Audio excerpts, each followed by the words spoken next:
Je suis né donc à la fin des années 70, en 1977, en France, de parents africains qui étudiaient en France et puis qui, par la suite, sont retournés dans leur pays pour euh, travailler à la construction nationale. Mes parents donc sont nés dans les années 50.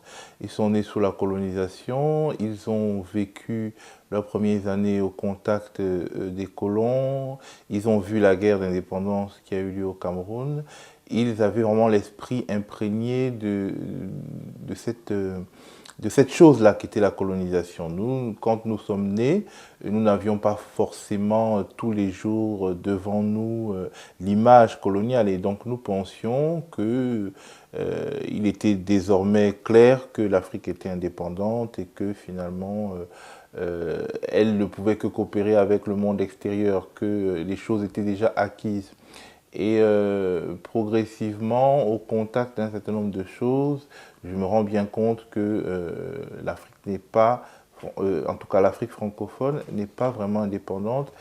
Et le choc de ma vie, c'est de me rendre compte en septembre 2002 que, selon toute évidence, la France, donc ex-puissance coloniale de la Côte d'Ivoire, tire les ficelles de la rébellion qui a commencé à sévir, parle avec les uns, avec les autres, complote, organise le contexte pour pouvoir finalement reconquérir l'ancienne colonie et puis imposer son agenda économique, politique, stratégique dans cette colonie au prix de milliers de morts quand même, tout de même, parce que ce n'est pas que de la stratégie. Derrière, il y a des gens qui meurent, des gens à qui il n'est pas porté secours, des gens qui ne sont qu'une variable dans le grand jeu. Et c'est une des vraies blessures, un des vrais traumatismes de ma vie, parce que moi, j'étais persuadé que les choses étaient irréversibles et que des choses qui rappellent vraiment le Biafra ou bien en tout cas les différentes expéditions coloniales dont on nous parlait et que nous pensions être reléguées dans l'histoire. Et ces choses-là perduraient. Et c'était un véritable choc, une déception, une surprise aussi.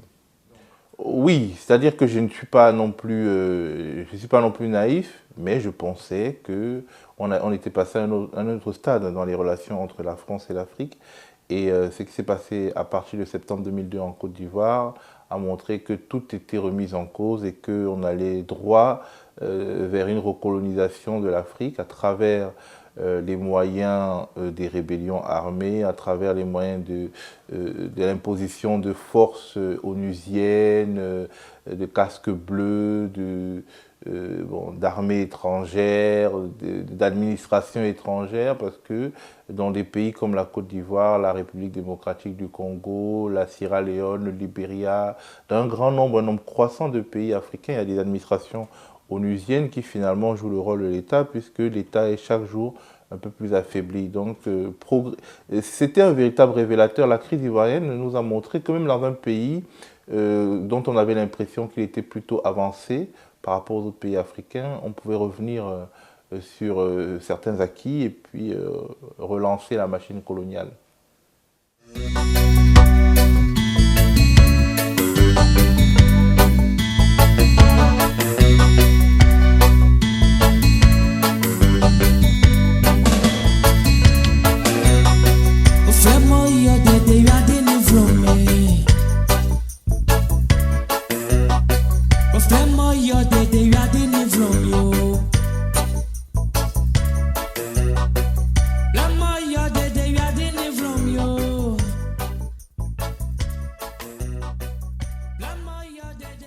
Ce qui serait bien, Théo, c'est que tu te présentes comme tu souhaiterais être présenté, parce qu'il y a ici encore quelques personnes qui ne te connaissent pas. Vas-y. Je m'appelle Théophile Kouamouo. Je suis journaliste, ça c'est un fait. Je suis auteur aussi, mais ça c'est un fait secondaire. Je suis avant tout journaliste. Je me demandais à un moment donné si j'étais journaliste militant, mais je suis surtout journaliste. Je ne pense pas être militant parce que, en général, à un moment donné, je déplais aux militants. Donc je pense que je suis un journaliste engagé. Engagé alors au service de quoi? Je pense que déjà je suis engagé au service de la vérité parce que j'ai du mal à cautionner un mensonge même quand il vient du camp de ceux que j'aime bien. Donc c'est pas au service d'un camp idéologique. Et puis, mais quelque part, dans le fond, fondamentalement, je suis un journaliste qui est nourri à la mamelle du progressisme africain. Et j'aurais voulu dire de la gauche française, mais c'est plus ce que ça veut dire. En tout cas, de 0 à 17 ans, j'ai été très marqué par le progressisme africain tel qu'il s'exprime au Camerounais. Et de 17 à l'infini, j'ai été très marqué. Je me suis considéré comme de gauche, jusqu'à maintenant d'ailleurs. Ne baisse pas la voix en le disant. Je me considère donc comme un franco-africain progressiste et de gauche. Mais sinon, en dehors de cela, je pense que je suis d'abord, avant tout, un journaliste à la recherche de la vérité. Et je pense que c'est vraiment la principale valeur que j'ai. Alors, c'est un peu idiot des fois d'avoir pour valeur la vérité, vu que le monde dans lequel on est, finalement, est avant tout simulacre. Et il faut en fait, en réalité, chercher dans des tréfonds de soi-même pour se sacrifier à la cause de la vérité. Et c'est en cela que mon arrière-plan chrétien, qui est mon autre identité, en dehors d'être journaliste, intervient. Je suis chrétien au sens du livre, pas au sens du folklore. Et je pense qu'il faut que certains se sacrifient à la cause de la vérité. Et voilà. C'est mon premier axe, et puis le deuxième axe, c'est donc le progrès. Et puis une espérance pour l'Afrique. En fait, j'ai toujours été très complexé d'être d'être extrait de l'Afrique quand j'avais 17 ans parce que j'étais français. Donc j'ai vécu au Cameroun de mon enfance jusqu'à 17 ans et j'ai quitté le Cameroun en 94 alors que le pays s'enfonçait dans l'ajustement structurel. Et chaque année, je retournais en vacances vers mes amis qui galéraient, qui étaient devenus moto-taxi. Et puis moi, j'étais en France, j'avais la bourse niveau 5 et la différence entre eux qui étaient souvent plus brillants que moi à l'école et moi, c'est que j'étais citoyen d'un pays qui se préoccupait encore un peu à cette époque et qui le fait de moins en moins de ses citoyens. Et j'aimerais bien que ce soit pareil pour ceux-là. Voilà qui je suis. Tu fais une école de journalisme en France, tu commences à travailler dans la grande presse, Le Monde. Ce qui était mon rêve. Le Monde, que tu mets très haut à l'époque. Oui, en fait, quand j'étais à l'école de journalisme, on me demande qu'est-ce que tu veux faire. Bon, j'étais déjà très prétentieux. Et j'ai dit, moi, de toute façon, je serai correspondant du Monde et puis j'écrirai dans les pages Horizon. Voilà, c'était à l'époque le truc. Voilà. Et puis les gens disent, ouais, mais il se la pète. Bon, voilà. T'as vu où ça t'a amené, quoi. Donc, et puis bon, très rapidement, en fait, disons que c'était très agréable de bosser pour eux tant qu'il n'y avait pas de guerre en Côte d'Ivoire parce que c'est quand même, à l'époque, c'était un journal où tu disais, je veux aller à Danané, c'est-à-dire à 700 km, je crois, 600-700 km d'Abidjan pour faire un truc sur le riz, une nouvelle variété de riz, et oui, on te dit, ok, d'accord, et donc tu prends un chauffeur, une voiture, tu y vas, tu fais 3 jours, enfin, je veux dire, il y avait une grande liberté professionnelle et des moyens, en fait, des moyens, rien à voir avec ce que j'ai maintenant, et c'était vraiment très agréable, ça m'a permis de bien connaître la Côte d'Ivoire, du nord au sud, je montais, je descendais avec un chauffeur, une voiture, alors que moi-même j'étais quasiment un gamin, tu vois, j'ai vraiment bien aimé, et on me laissait la liberté d'écrire sur Air Afrique ou bien sur les Bakweri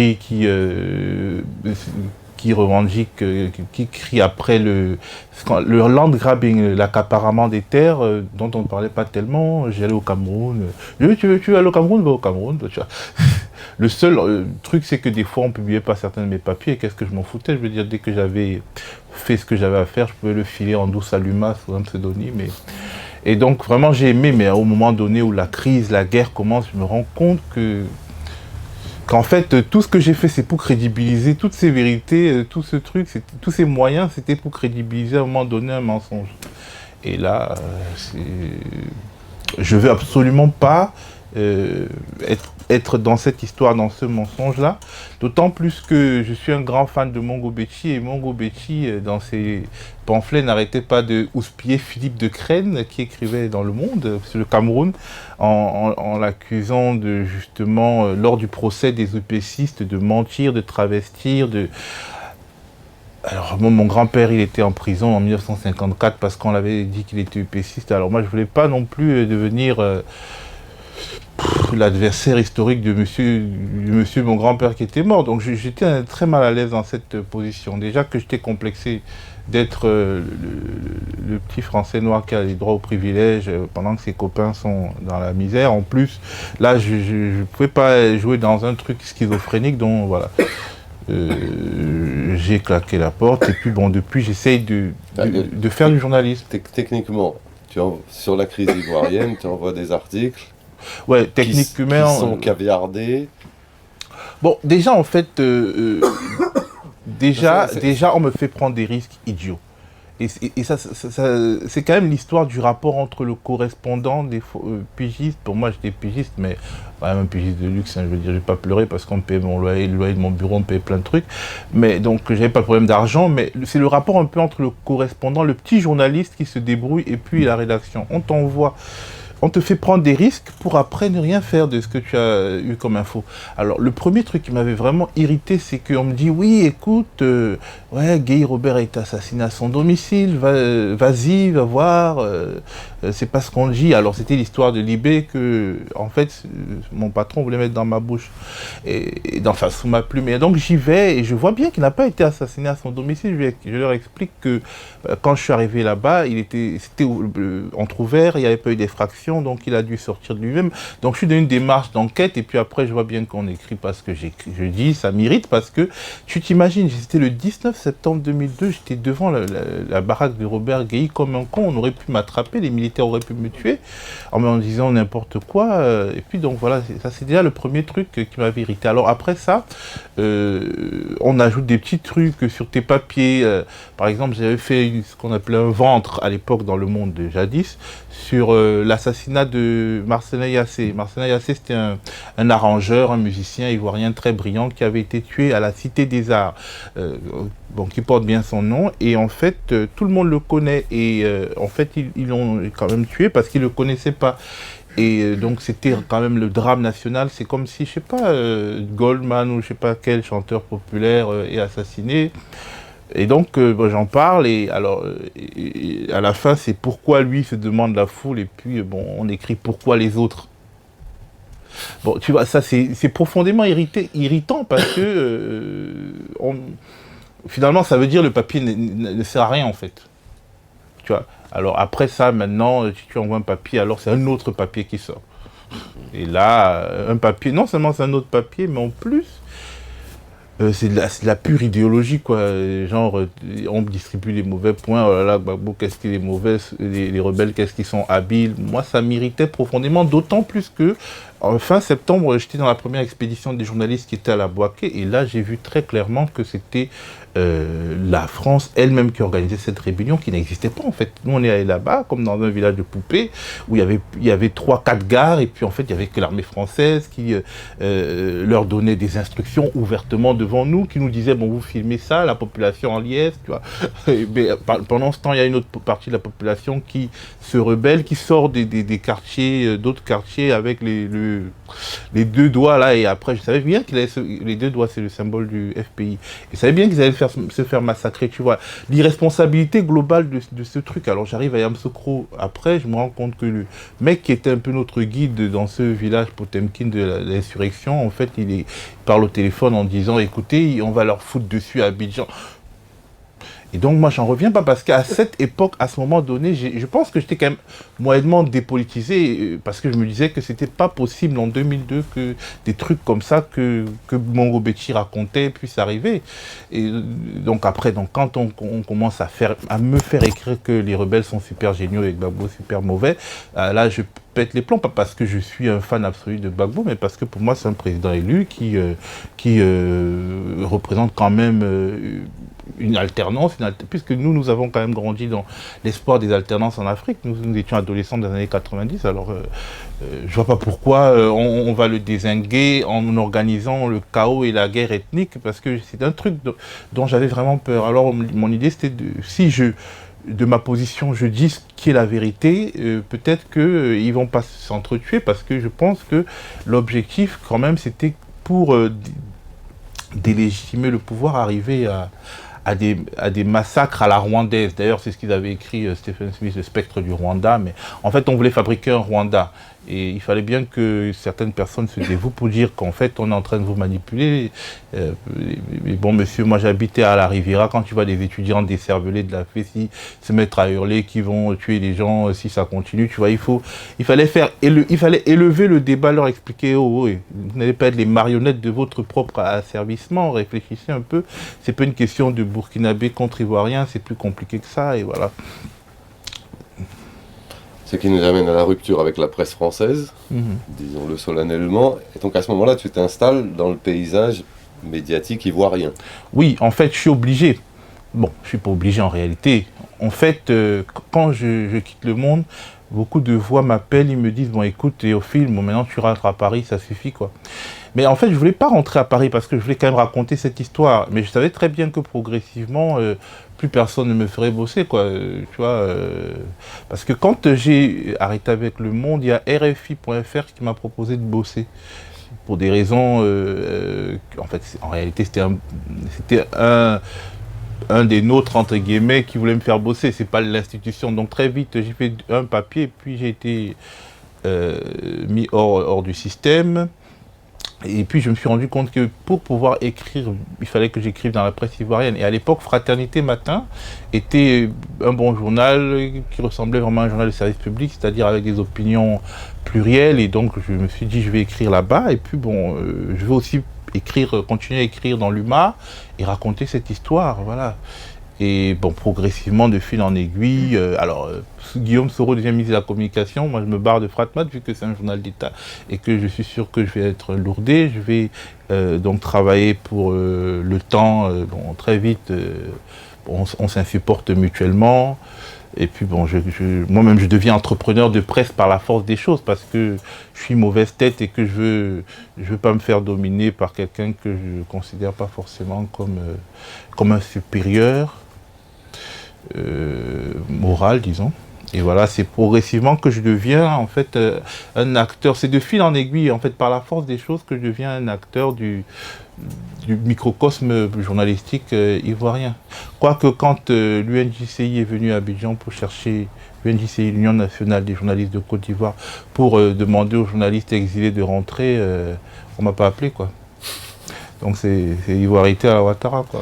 La tension devient forte avec ma hiérarchie et puis je décide d'arrêter de travailler pour Le Monde pour pouvoir être libre de mes convictions, être libre de ne pas voir sous ma signature des choses que je n'ai pas écrites, être libre de témoigner aussi parce que à l'époque, je me rends bien compte qu'il est question de briser le pays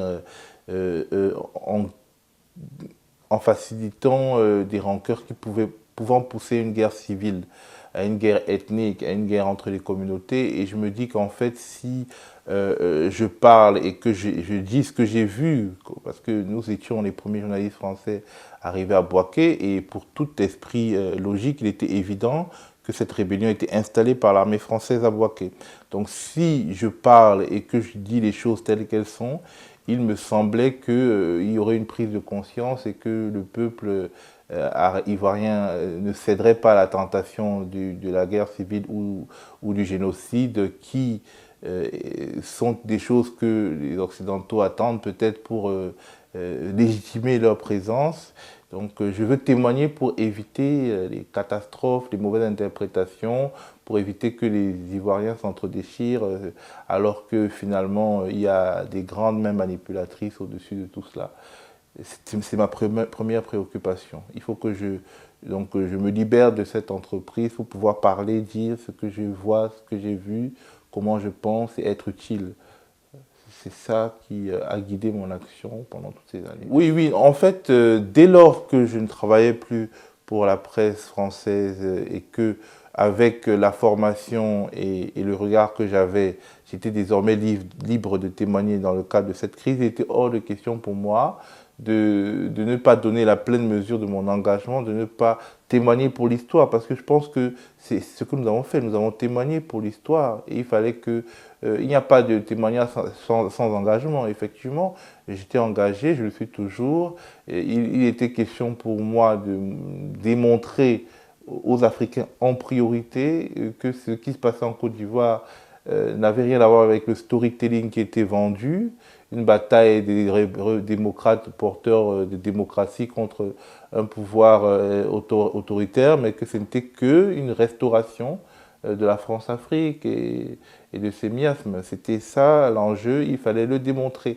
Et je pense qu'entre septembre 2002 et aujourd'hui, beaucoup d'Africains ont compris ce qui se passait, ce qui se jouait en Côte d'Ivoire, parce que ce qui se jouait en Côte d'Ivoire était bien plus dépassait largement les frontières de la Côte d'Ivoire. L'enjeu était africain, il était international. Et je pense que l'engagement de personnes comme moi et comme d'autres a permis progressivement à beaucoup d'Africains de comprendre de quoi il s'agissait.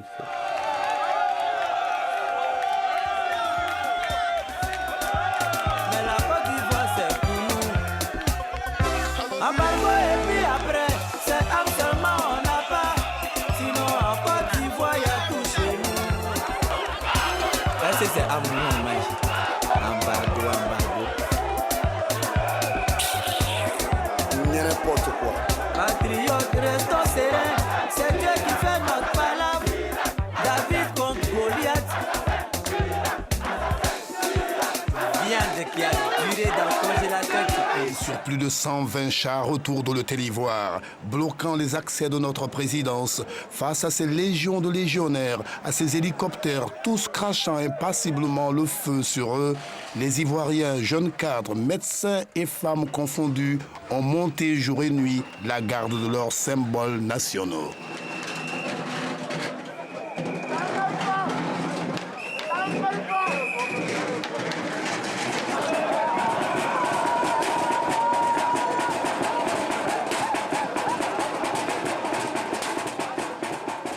Sur les autoroutes de l'information, sous la houlette d'Agnès Crédit et de Théophile Kouamouo, ex-journaliste du quotidien Le Monde, des journalistes entrent en résistance et s'activent à donner les véritables informations des événements pour faire barrage au complot des médias et du silence, on assassine. Mais ça fait rien, nous on balance mon cher, on n'a pas le choix. C'est génial ça.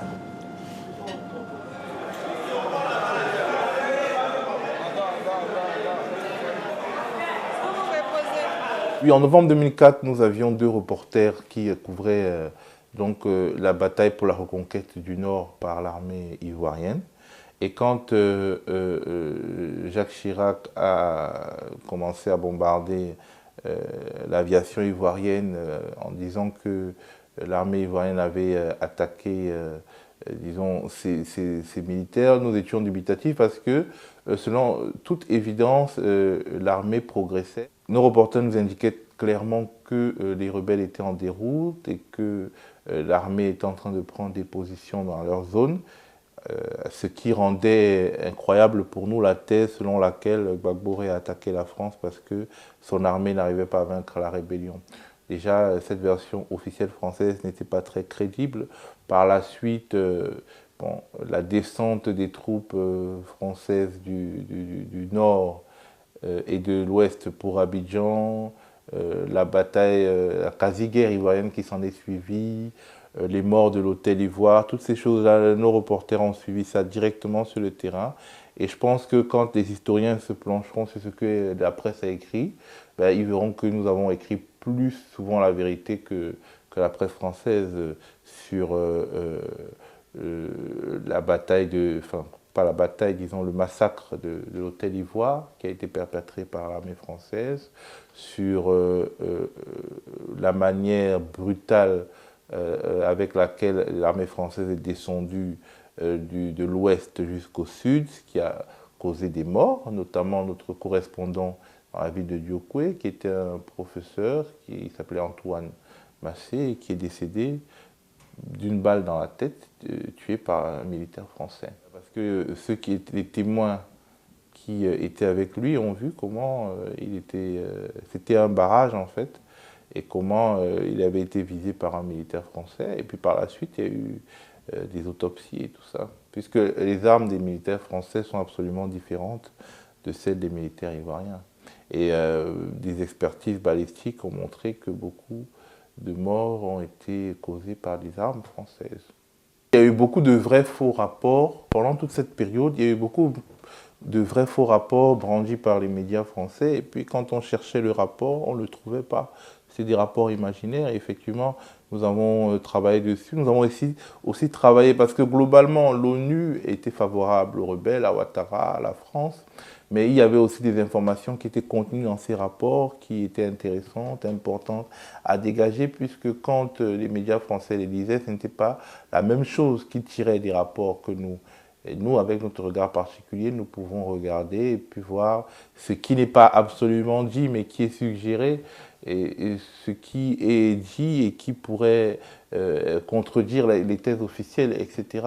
Donc nous avons fait du travail dessus. Nous avons également sorti des rapports, cherché des rapports, trouvé des rapports. Bref, nous avons essayé de faire autant que possible du journalisme d'investigation pour contrer, pas pour contrer, mais aussi pour contrer la propagande officielle qui était forte et qui l'est toujours d'ailleurs, parce que aujourd'hui que Ouattara est président et chef de l'État ivoirien, la propagande continue.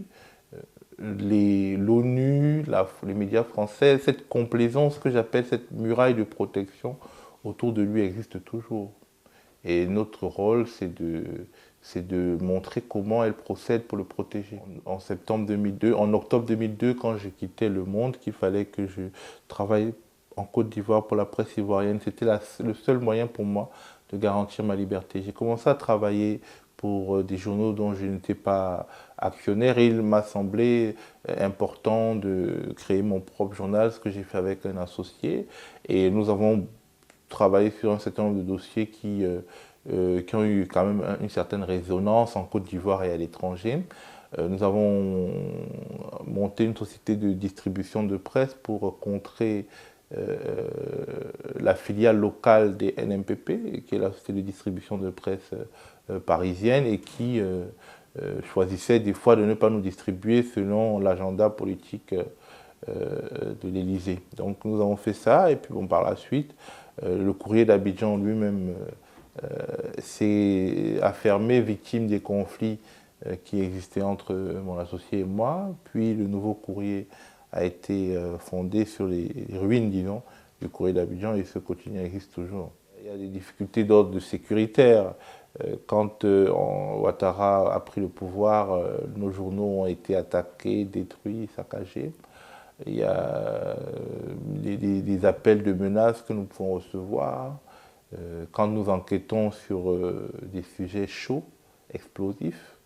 Et à part cela, bon, c'est des difficultés d'accès à l'information, puisque nous ne sommes pas non plus dans un contexte de grande transparence, mais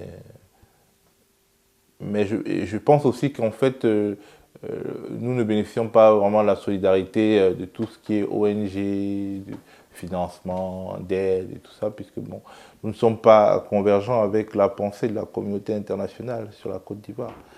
Au départ, quand la crise ivoirienne commence à se manifester très clairement dans les années 1999-2000, il me semble que le RDR est un parti d'opposition et qu'il fait face à un pouvoir qui ne veut pas lui reconnaître ses droits. Et puis quand le temps passe, quand les choses se précisent, et quand en décembre 2000 par exemple, je vais dans le Nord, je me rends compte que le parti d'Alassane Ouattara est capable de prôner la sécession, est capable par un coup de tête de détruire les maisons des instituteurs, ou alors de détruire des églises, des gens qui représentent ce qu'eux ils considèrent comme le Sud chrétien. Donc cette intolérance-là, je la retrouve en septembre 2002 quand ils lancent leur rébellion. Et surtout, de manière très claire, le parti de Ouattara et Ouattara lui-même sont vraiment dans une logique de convergence absolue avec la France. Ils sont vraiment les chevaux de Troie du néocolonialisme et de la recolonisation de la Côte d'Ivoire, par quelque bout qu'on le prenne. Et c'est vraiment ce qui me semble le plus détestable dans leur entreprise politique, parce que,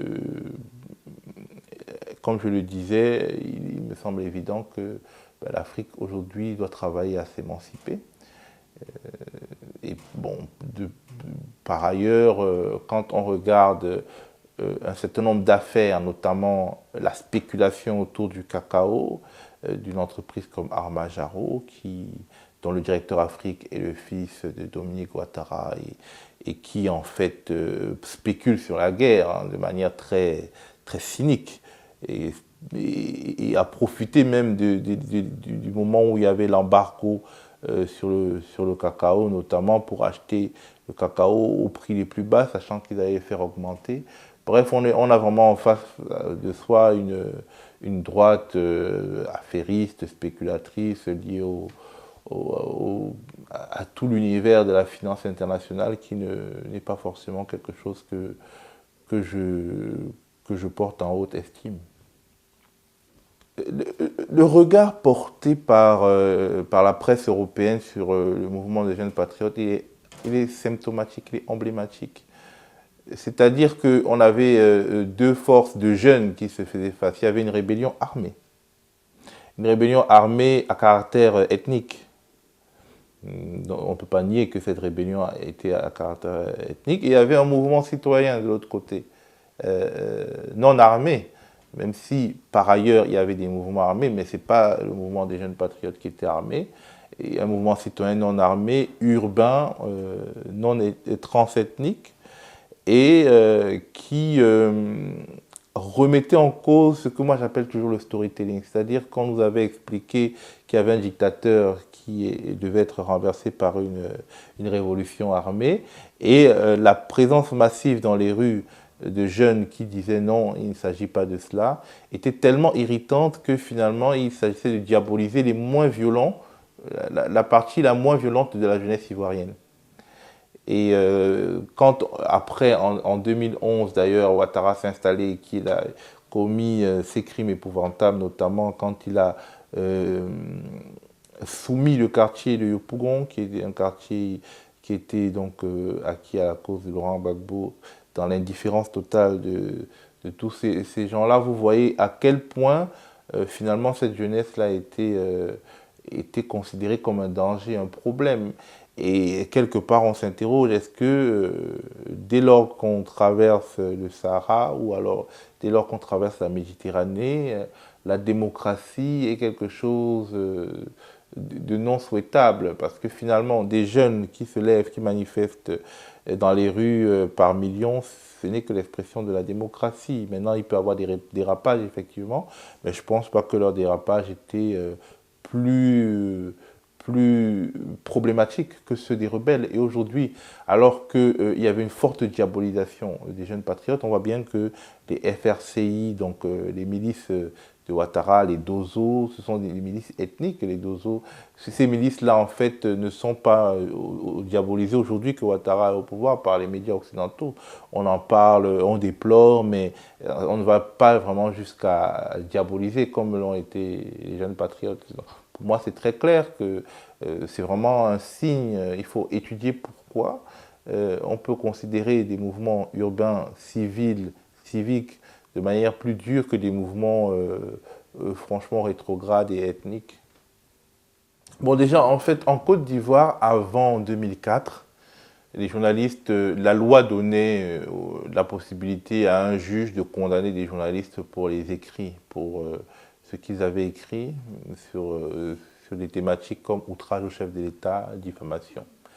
Et donc la loi de 2004 qui a été votée sous Laurent Gbagbo, qui était une des promesses de campagne de Gbagbo, a permis de dépénaliser les délits de presse. Ce qui fait que quand un procureur notamment a essayé de nous condamner vol de documents, parce qu'il ne pouvait plus nous condamner pour diffamation ou pour outrage. Le juge ne pouvait pas nous condamner. Donc le procureur nous a persécutés pendant 2 semaines, mais l'édifice institutionnel mis en place nous a protégés et nous avons été blanchis. Et c'était une véritable victoire parce que notre victoire judiciaire montrait très bien que la muraille de protection érigée autour des journalistes et du secret des sources était vraiment respectée. Aujourd'hui, le code de déontologie est en train d'être changé et désormais le gouvernement et ses satellites essayent d'imposer une disposition qui permettrait aux journalistes de révéler ses sources. Or, le secret des sources est la base du journalisme. Dès qu'il est enlevé, tout devient possible. Donc, ce mouvement de recul est assez préoccupant parce que finalement, il n'est pas fortement dénoncé par une profession qui, par moment, a peur. Et je pense qu'en 1 an, le nombre de journalistes qui ont été arrêtés est quand même assez élevé. Et puis il y a un journaliste qui a été tué d'ailleurs, et puis je crois une dizaine de journalistes arrêtés. Notamment sur dénonciation du chef de l'État, Alassane Ouattara, qui a accusé un de ces journalistes d'être un trafiquant d'armes, ce qui est absolument faux. Ce qui est absolument faux. Il a accusé de prôner la haine ethnique, ce qui était absolument faux. D'ailleurs, des organisations internationales comme le Comité international pour la protection des journalistes ont démontré que c'était absolument n'importe quoi. Donc il y a vraiment un contexte qui est de remise en cause des acquis de la presse. Mais bon, je pense que la profession devra se battre pour garder son indépendance. Je suis Camerounais d'origine et s'il n'y avait pas eu si je n'avais pas eu la certitude de l'implication excessive de la France militaire, de la France dans la crise ivoirienne dès le commencement, je pense que j'aurais eu mes opinions, mais je ne les aurais pas défendues de cette manière. Je pense que cette crise est une crise africaine. Elle a été une forme de révélateur pour montrer que les choses qu'on considérait relevant du domaine du passé étaient toujours présentes, étaient actuelles, que le colonialisme était toujours à l'œuvre et que l'Afrique était vraiment menacée, la souveraineté de l'Afrique était vraiment menacée. C'est la Côte d'Ivoire qui nous a permis de le comprendre. Effectivement, je me sentais culturellement proche des Ivoiriens puisque je vivais en Côte d'Ivoire. Mais je pense que même ceux qui ne vivaient pas en Côte d'Ivoire ont été interpellés. Ils ont été progressivement interpellés. Si en 2002 les choses n'étaient pas claires du tout, en 2004 déjà elles ont commencé à se clarifier avec les attaques lancées par l'armée française. Et puis bon, en 2010-2011 c'était le pompon. Et quand on voit l'énergie mise par le gouvernement français, par exemple, pour interdire la télévision ivoirienne, pour interdire sa diffusion à l'international, on comprend bien que ce qu'elle disait, ce qu'elle montrait, était considéré comme vrai par un grand nombre d'Africains et que cela alimentait la colère dans les rues et que ça pouvait déboucher sur une véritable lame de fond. C'est pour cela qu'il fallait empêcher ceux qui pouvaient parler pour raconter ce qui se passait sur le terrain de le raconter. Maintenant, je pense que beaucoup de gens se sont tout de même fait une idée et le temps va venir vraiment à la rescousse de l'histoire pour montrer que, dans le fond, le résumé de toute cette affaire, c'est qu'en fait, la France de droite a essayé de renverser un président parce qu'il n'était pas conforme à ce qu'elle considérait comme les exigences que devait remplir un chef d'État africain. C'est ce qui va se terminer par être considéré comme la vérité historique. Ce que Gbagbo a apporté de manière particulière à la Côte d'Ivoire, c'est qu'il lui a permis, premièrement, au sentiment national de se réveiller, c'est-à-dire l'identité ivoirienne s'est cristallisée autour de lui tout de même. Et puis, il y a eu une sorte de revanche des classes populaires parce que la Côte d'Ivoire était tout de même gouvernée par une oligarchie. Et le fait qu'un fils du peuple, un enfant de pauvre arrive au pouvoir a constitué un véritable moment en Côte d'Ivoire. D'ailleurs, quand on écoute la musique, on se rend bien compte en fait que des phrases comme « tu sais qui je suis » n'étaient plus à la mode en fait. Et un quartier, une commune comme Yopougon, qui est une commune populaire, était devenu emblématique, alors que bon, par le passé, c'était vraiment tout ce qui était occidentalisé, guindé, ce qui se rapprochait le plus de Paris, qui était considéré comme la culture ivoirienne. La culture populaire ivoirienne s'est vraiment exprimée dans toute sa plénitude, a eu cette légitimité en fait pendant ces années-là. Et il y a aussi une phrase qu'on disait, c'est la parole est libérée. C'est vrai que la rébellion, la guerre et tout cela ont créé des difficultés, mais les premières années de Gbagbo, c'est vraiment les années de parole libérée où les gens critiquaient dans les taxis, où les syndicats s'exprimaient, où il y avait des revendications, des marches, des contestations au point de vue social. Et puis, il y avait tout de même aujourd'hui, avec le recul, on se rend bien compte qu'il y avait un dialogue social. Ce qui n'est plus le cas aujourd'hui, où il n'y a pas de dialogue social. Il y a vraiment un pouvoir fort, autoritaire et dictatorial. Bon, ça, à mon avis, c'est cette révolution culturelle-là qu'on retiendra, parce que les travaux sur les chantiers sociaux et sur les chantiers, disons, panafricains ne sont pas arrivés à terme. Mais la remise en question, le mouvement culturel, social, sociologique, en fait, a été lancé. Je pense que c'est fondamental. Sur des questions comme la question sociale, je pense qu'aussi Gbagbo a réussi à mettre le curseur à gauche. Il a parlé, c'était le premier à évoquer la thématique de l'assurance maladie universelle.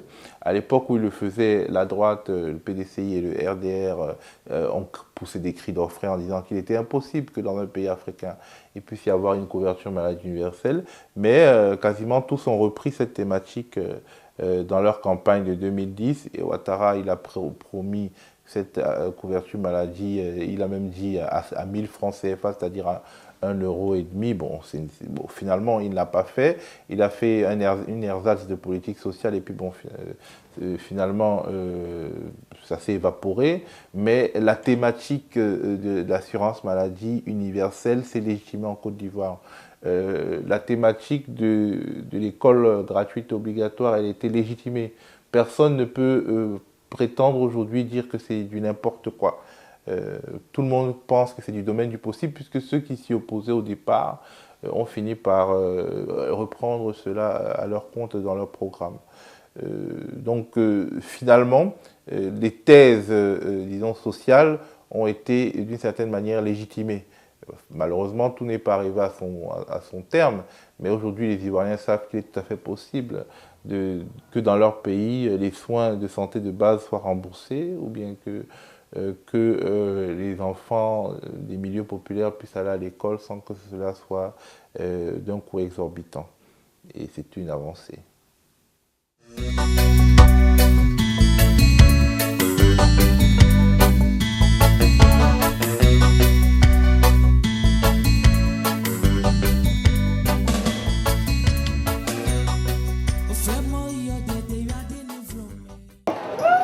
Bonjour.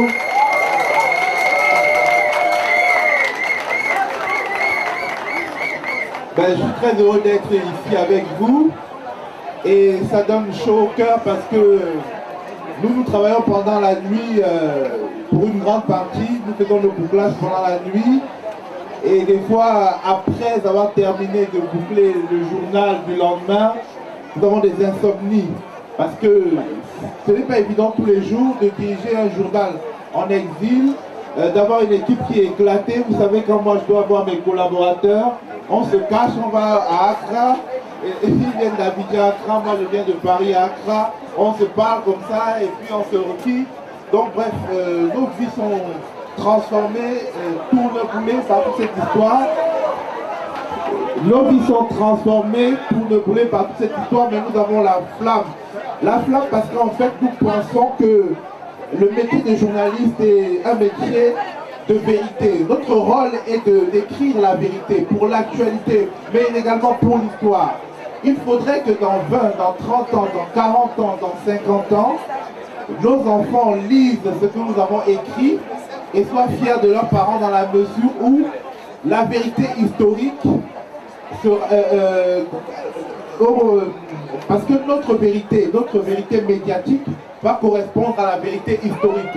Alors que la vérité des médias que vous connaissez, qui vous intoxique et qui nous intoxique tous, cette vérité est une vérité périssable, est une vérité qui ne va pas durer.